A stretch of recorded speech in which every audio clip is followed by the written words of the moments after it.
Welcome to America's Heroes Group. Okay. Art Goss is trying to make me get up and out of here and run out to the park and run around. Okay, welcome back to America's Heroes Group, Roundtable partner and sponsor, Tabak Law Firm, LLC. This is Happy Juneteenth Day, and take care of yourself and celebrate. This is a national holiday for all people, for us to stand up and to walk in unity and in peace. June is LGBTQIA Pride Month, and also Saturday, June 19th, 2021 is the Juneteenth celebration. Our host is Cliff Kelly. I am the co-host, Colonel Dr. Damon Arnold. Our executive producer is Glenda Smith, and we have a digital media producer master, Ivan Ortega, who scouts Honor Productions. He is with us in the house and doing a wonderful job. Our panelist today is Jim Brzezinski. He is a managing partner with Tabak Law Firm based out of Milwaukee, Wisconsin, with offices located across the United States of America, USA. Our discussion today is PTSD benefits, but Jim has been doing a wonderful job protecting our veterans and helping them through difficult times, making sure they get the legal representation they need to get the benefits they deserve. Hey, how are you doing, Jim? I'm doing great. Thank you so much for having me on, and happy Juneteenth to y'all. Oh, thank you. So yeah, it's a big day. It's nice to see it recognized nationally. We as a firm recognize it and give our people the day off. This week they got off the Friday, so they got a 3-day weekend to celebrate, and we're so happy to be able to do stuff like that. Oh, fantastic. Yeah, I had one person who was making a joke. She said, yesterday they had off because of the federal holiday with Biden signing a law, but they didn't tell them until, the day was over. So she was. I know it. She said this is like just a reenactment of the whole Juneteenth Day issue. But that was. Although I'll tell you what, our mailman definitely found out in time because we didn't. Oh, he did. Yeah, we didn't get our mail, so that's a good sign, right. I guess. Exactly. Yeah. So tell us about these PTSD benefits. That's still, Yeah. Okay, go ahead. Mm-hmm. I sort of wanted to take a different route. Everybody knows about PTSD as it relates to combat and stuff that actually pertains to what our soldiers were doing in the military, but. I thought maybe on this Juneteenth Day, it'd be sort of interesting to talk about another way that I see PTSD coming across my desk from soldiers that have something happen to them in the military that isn't part of, what they were doing for their duties, but something that happened that has been a great trauma to them. It's typically called like a personal trauma case. Mm-hmm. Many people know about what's called the MST, which is the military sexual trauma, which is just one type of personal trauma. Okay. But I'll tell you about, I have at least 3 or 4 clients that had received such harassment in the military, many times because of their race, that they developed a mental health disease because of their treatment. Mm-hmm. And, I like to, most of these are sort of some of our older veterans, maybe they were in Korea or something like that. Mm-hmm. I like to think that hopefully it's gotten a little better in the military, but, I'm not sure. But I have several cases where people were, singled out, treated poorly because of being black, and they develop mental health cases or mental health issues, and they're trying to get benefits for it, just like anybody else that gets a mental health disease as a result of their service, and it can be a real struggle. That's for sure on those cases. Wow. So what are recourses for them? How are they being helped now? Yeah. So it's interesting, and the personal trauma cases that I'm referring to, they have a different way of proving that the incident happened. Because one thing that you've got to do in every single PTSD case is prove that there was a stressful event, right? Like, you have to prove that something happen to you. Now, there's provisions if you're in combat or if you're in a spot where there's, a fear of hostile enemy forces. They give you a little bit of a presumption that stressful events happen.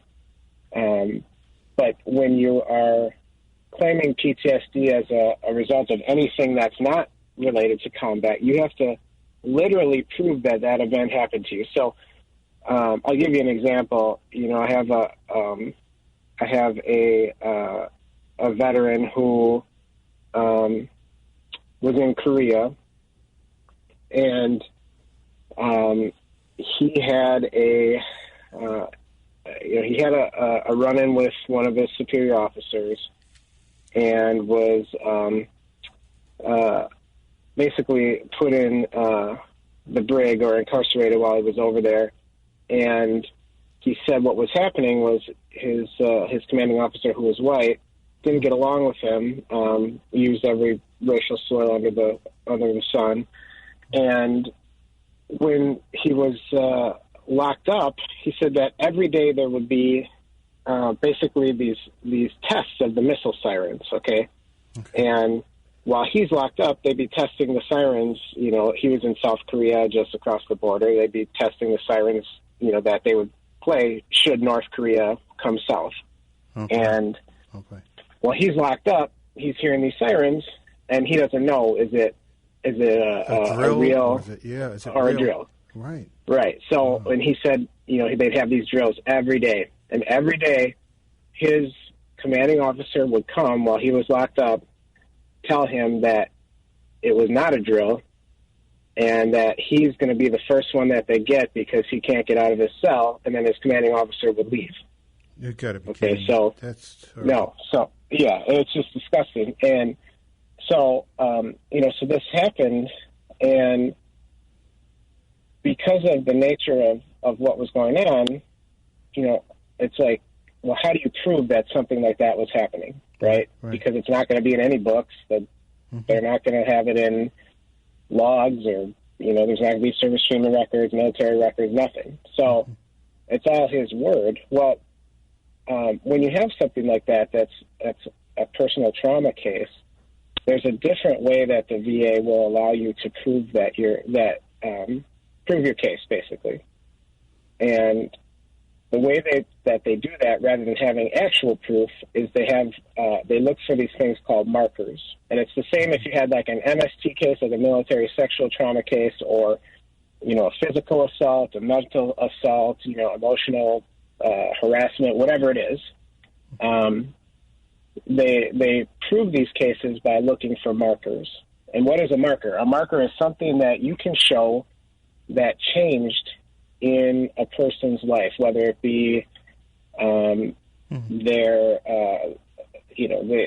start getting into trouble, they start having difficulty with drugs and alcohol, they start, like if you have a soldier who for a few years has been doing well, and all of a sudden, okay, now they're asking to be reassigned, they're coming late to formations, it's sort of, when you can look and see that their life has changed one way or another at a certain point in time.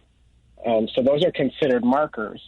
And if you can find enough of that stuff in a person's records, or if not in the records, through statements of people that know the vet, then you can get the VA to say, hey, you're telling me that this happened. I know there's no way we're going to prove that it happened because it's not going to be in any records. But you've got these markers that started at a certain point in time, and because of that, we're going to give you the presumption that something very traumatic happened to you at that given point in time. And then what they'll do is they'll concede the stressor at that point. And conceding the stressor is the big thing you need to have happen in a PTSD case. Because without it, then if you can't get a stressor conceded, you can't get an exam, and you can't get the VA to even evaluate whether you qualify for benefits. So it's sort of an interesting type of case, and those are things that we've helped with before. Okay, really, wow. So it's really important, from what you're saying, for that documentation to be there. So people have to actually,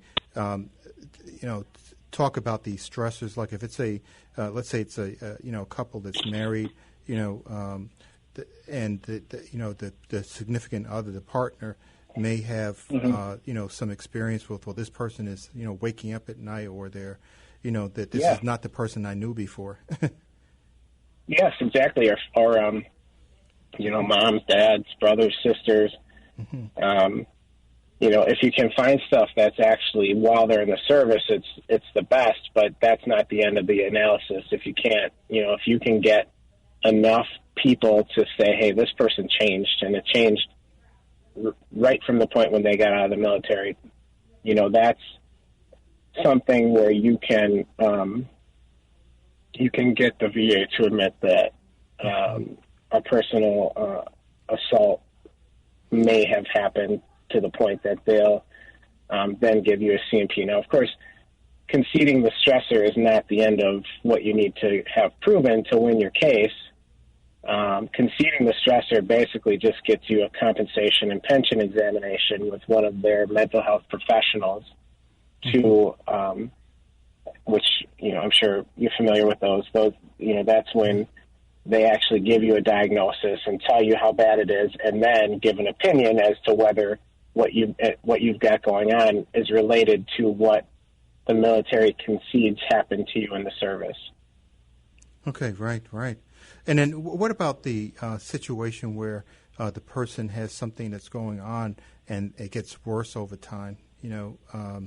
Is there a need to to do appeals or to update those kinds of connections? Yeah, absolutely. So so that's a really good question. We have a lot of people that come to us with that. You've gotten the military to say, yeah, okay, we're going to service connect this, and mental health, similar to like an arthritic condition or a back condition or really any other medical condition. And this is just anecdotal, but it seems that it gets worse with age. You know what I'm saying? Like, I don't know if it's, and this is just sort of a thought, especially once someone retires from their job. Okay. What I find then is people who had PTSD and were, sort of dealing with it and able to function, all of a sudden you retire and you've got not a lot going on in your life anymore, and you're just, kind of taking it easy, and you could just picture having more downtime, more time to think, and a lot of times for people with PTSD, time to think ends up negatively affecting your ability to cope. You know what I'm saying? The more you think about it, the harder it gets. So a lot of times what people will come to us and say, yeah, it's just gotten worse and worse and worse. And so what you can do, and so we don't help with actually filing the increase claim because it's such an easy thing. You can just go onto your VA.gov website if you have access, or if you have a veteran service officer you're working with, veteran service organization, you can file what's called an increase claim. And what you would do, and when you're filing an increase, you don't have to prove that it's related anymore because the VA has already said, yes, it's related. You're just trying to tell them it got worse. Yeah. So you file this increase claim. If you do it by paper, the form that you would do, it's called a 21-526EZ. Okay, say that again, 21-526EZ. Mm-hmm. And it's the same form you would file for a new claim. And you would just put in the issues, you would put increase PTSD or increase mental health or whatever, something to tell them that you think it's gotten worse. Because there are definitely, the whole scale of mental health, it goes 10, 30, 50, 70, 100, and if it gets worse, you can definitely ask them to look at it. Now, one thing that's kind of interesting, and this is something that I don't know that a lot of people know about, is if it gets to the point where it's bothering you so bad that you're struggling with work, but they're not telling you it's 100% based on the rating scale, you can file what's called it's total disability based on individual unemployability. Okay. The acronym for that is TDIU. If you go to the VA and say TDIU, they'll know exactly what you're talking about. But it's basically an unemployability claim. And what that is where you're saying, you filed for your increase. Let's say you were at 50 and you filed for your increase and they put you up to 70, but not 100.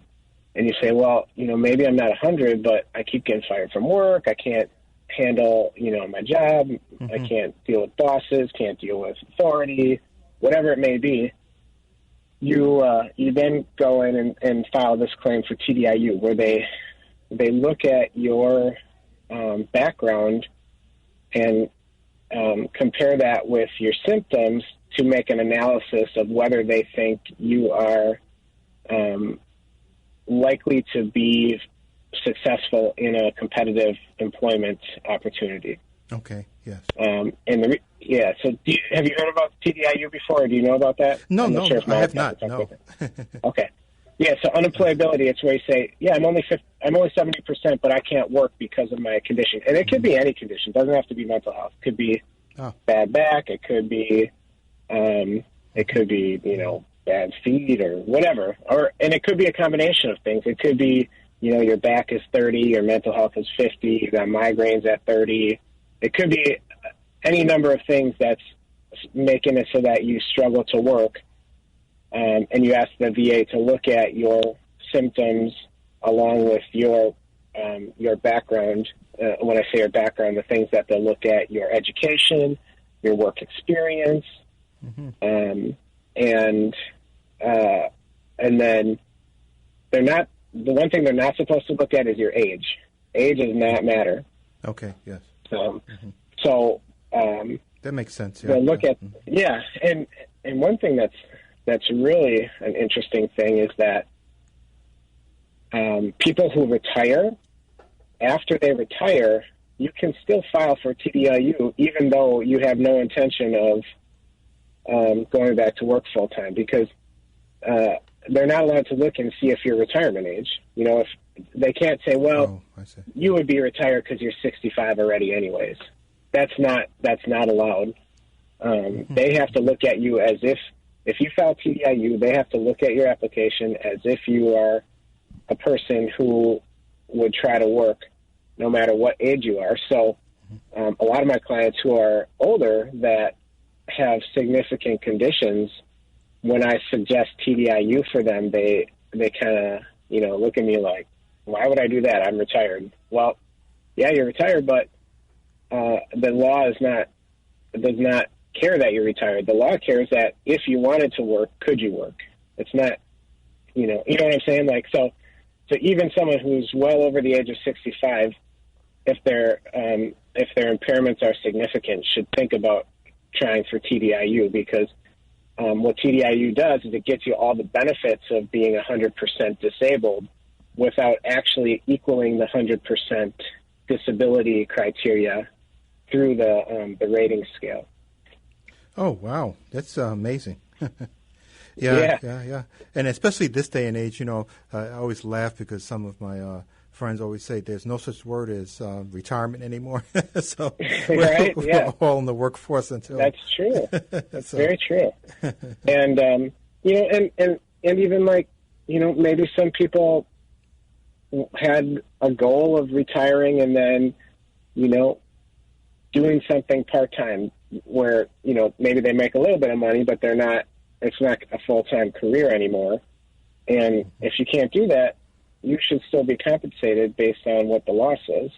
Right. Now, one thing that's also, if you're under retirement age and you're TDIU eligible, you should also be looking at SSDI, which is the Social Security Disability Benefit, because the analysis for Social Security disability is very similar for the VA unemployability, because it's all based on your background and whether or not you're able to work.